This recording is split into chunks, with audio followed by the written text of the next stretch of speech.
Hello అండి, నేను మీ అశోక్. ఈరోజు అయితే స్కూల్ ఫీజుల గురించి కొంచెం మాట్లాడుకుందాం.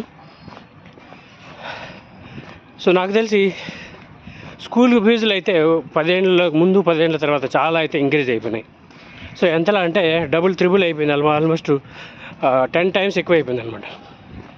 సో 2012లో నేను డిగ్రీ చేసేటప్పుడు 6,000 ఫీజు కట్టడానికి నేను మేనేజ్మెంట్ రిక్వెస్ట్ చేసుకున్నాను. అప్పుడు ఒక 4,000 కడతాను, 2,000 కట్టలేను అని. సో అలాంటిది ఈరోజు నా కూతురు ఎల్కేజీ యూకేజీలకి మినిమం 50,000 నేను పే చేస్తున్నాను అనమాట. అది యాక్చువల్గా జస్ట్ బేసిక్ నార్మల్ ఆర్డినరీ వాళ్ళు చదివించే స్కూల్ మాత్రమే. నేను ఇంకా హై స్టాండర్డ్స్ ఉన్న ఒక స్కూలు, హై స్టాండర్డ్స్ అంటే బిల్డింగ్ పెద్దగా ఉంది అండ్ ఎడ్యుకేషన్లో కూడా నేను కొద్ది క్వాలిటీ గమనించాను అనమాట. అది స్కూల్ నుంచి వచ్చిందా లేకపోతే పేరెంట్స్ నుంచి వచ్చిందా అనేది నేను అండర్స్టాండింగ్ చేస్తే కొద్ది వైసీ వర్స అనమాట. స్కూల్ నుంచి అండ్ ఇంట్లో ఎన్విరాన్మెంట్ నుంచి కూడా ఆ స్కిల్స్ కానీ అలాంటివి ఒక టాపిక్ ఇస్తే మాట్లాడడం కానీ ఇలాంటిది గమనించాను. అండ్ సో నేను ఎంక్వైరీ చేసిన హై స్టాండర్డ్స్ ఉన్న స్కూల్ ఫీజు ఎంత అంటే 1,75,000 ఫస్ట్ ఇయర్కి, ఓన్లీ ఫర్ ఎల్కేజీ. సో అదేంటంటే స్కూల్ ఫీజు ప్లస్ డొనేషన్ మాత్రమే. సో ఇంకా బుక్స్ కానివ్వండి లేకపోతే ఎవ్రీ ఇయర్ వచ్చేసి వాళ్ళకి ఏదో ఒక every week, not every year, ఏదో ఒక ఫెస్ట్ లాగా జరుగుతుంది అనమాట. సో దాంట్లో ఏంటంటే ఇంకా సపోజ్ గ్రీన్ డే అని లేకపోతే గ్లోబల్ డే అని ఇలా చాలా జరుగుతూనే ఉంటాయి. సో దానికైతే ఇంకా ఎక్కువ డ్రెస్సులు కానివ్వండి, ఫ్యాన్సీ డ్రెస్సులు వేసుకొని వెళ్ళాలన్నమాట. సో అలాంటి డిఫరెంట్ కాస్ట్లు అయితే ఉంటాయన్నమాట. సో ఎవ్రీ ఇయర్ ఆల్మోస్ట్ ఒక 2 lakh దాకా టచ్ అవుతుంది, only for LKG UKG. And నా ఫ్రెండ్స్ నేను ఎంక్వైరీ చేసిన హైయెస్ట్ స్కూల్ ఫీజు ఎంత అంటే almost 3 lakhs per year including transportation. I only school fee and transport and వాళ్ళ బట్టలు కానివ్వండి, ఇంకా తిండి, అవి ఇంకా సపరేట్ బిల్లులు అయితే ఉంటాయి. సో మన ఇండియాలో ఈ స్కూల్ ఫీజుల గురించి కంట్రోలే లేదు.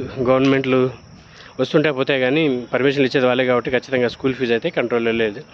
సో అది కంట్రోల్ అవుతుందని అనుకోను, ఎందుకంటే ఎవ్రీ ఇయర్ పెరుగుతూనే ఉంటుంది అనమాట. సో ఈ స్కూల్ ఫీజుల వల్ల ఇంపాక్ట్ ఏంటంటే కార్పొరేట్లో ఉండేవాళ్ళు ఎవరైతే బెంగళూరు, హైదరాబాద్, చెన్నైలో నివసిస్తున్నారో వాళ్ళు 1 or none ఒకరికి అంటున్నారు, లేకపోతే వద్దనుకుంటున్నారు. మ్యాక్సిమం అంటే ఇంట్లో వాళ్ళు, బంధువులు, లేకపోతే ఎవరెవరు మిడిల్ క్లాస్ వాళ్ళకి 2 బిడ్డలు ఉండాలరా అనే కాన్సెప్ట్ ప్రకారం 2 కంటున్నారు అనమాట. సో బట్ వాళ్ళకైతే ఇనిషియల్గా కనాలని లేకపోయినా కంటున్నారు.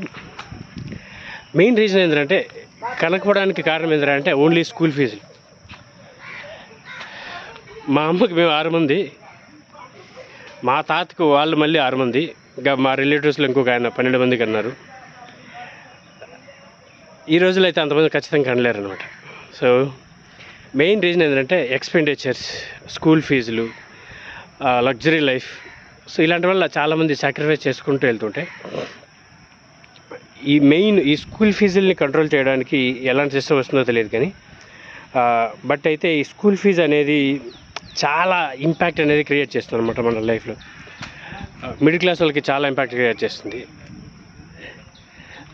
అదేంటది అలెక్క చిట్టి పికిల్స్ లాగా వాళ్ళు చెప్తారు కదా, నువ్వు పికిలే కొనలేడివి, నువ్వు పిల్లాన్ని ఎలా చూసుకుంటావురా అన్నట్లు.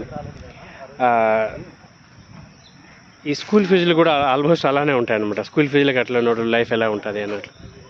బట్ ఫ్యాక్ట్ ఏంటంటే ఈ స్కూల్ ఫీజుల వల్ల చాలా ఇంపాక్ట్ అయితే మన లైఫ్ మీద అయితే ఉందన్నమాట. ఇక్కడ ఏంటంటే మన మనసుల్లో ఐక్యత అనేది లేదు. ఇప్పుడు సపోజ్ ఒక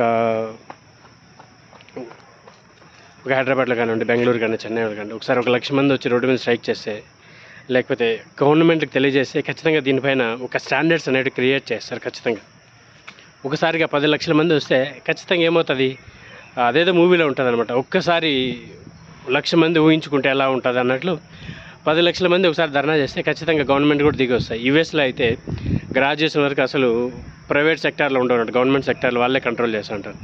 కానీ మన ఇండియాలో మాత్రం అన్ని ప్రైవేటీకరణ చేసి పెట్టి ఈ స్కూల్ ఫీజు కంట్రోల్ లేకుండా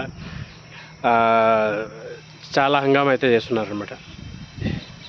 సో దీనిపైన కంట్రోల్ ఉంటే బాగుంటుందని నేను అనుకుంటున్నాను. స్కూల్ ఫీజులు అయితే ఖచ్చితంగా కంట్రోల్ చేయాలి, లేకపోతే కన్నా మానవాళికి చాలా ముప్పు అనమాట. సో ఇప్పటికే లక్షల ఫీజులు వసూలు చేసే స్థాయికి వెళ్ళిపోయినా ఫ్యూచర్లో ఇంకెలా ఉంటుందో మనం ఖచ్చితంగా ఊహించుకోవచ్చు.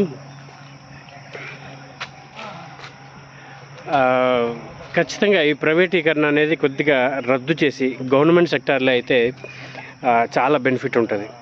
సో నేనేంటంటే చూసింది గవర్నమెంట్లో చదివిన వాళ్ళు కూడా ఆల్మోస్ట్ సేమ్ క్యాపబిలిటీ ఉంటుంది, బట్ మేబీ కమ్యూనికేషన్ స్కిల్స్లో కొద్దిగా డ్రాబ్యాక్గా ఉండొచ్చు, లేకపోతే కొద్దిగా లోగా ఉండొచ్చు అంతే.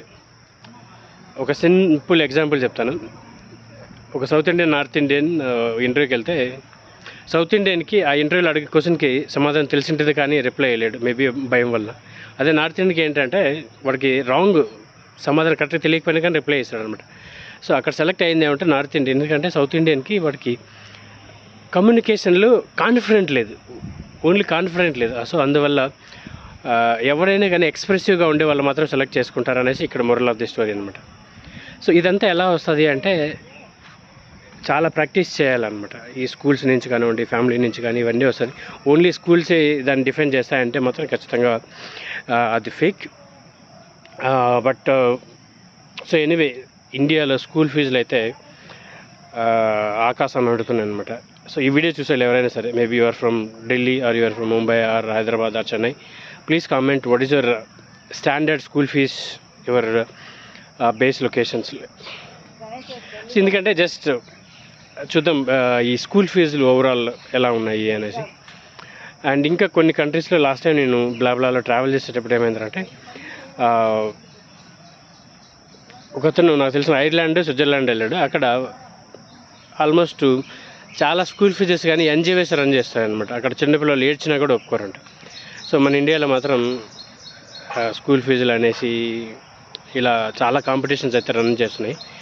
So thank you so much. So ఇది ఒక అవేర్నెస్ వీడియో, స్కూల్ ఫీజులు ఎలా ఉన్నాయి ఓవరాల్లో మన కార్పొరేట్లో అనేసి.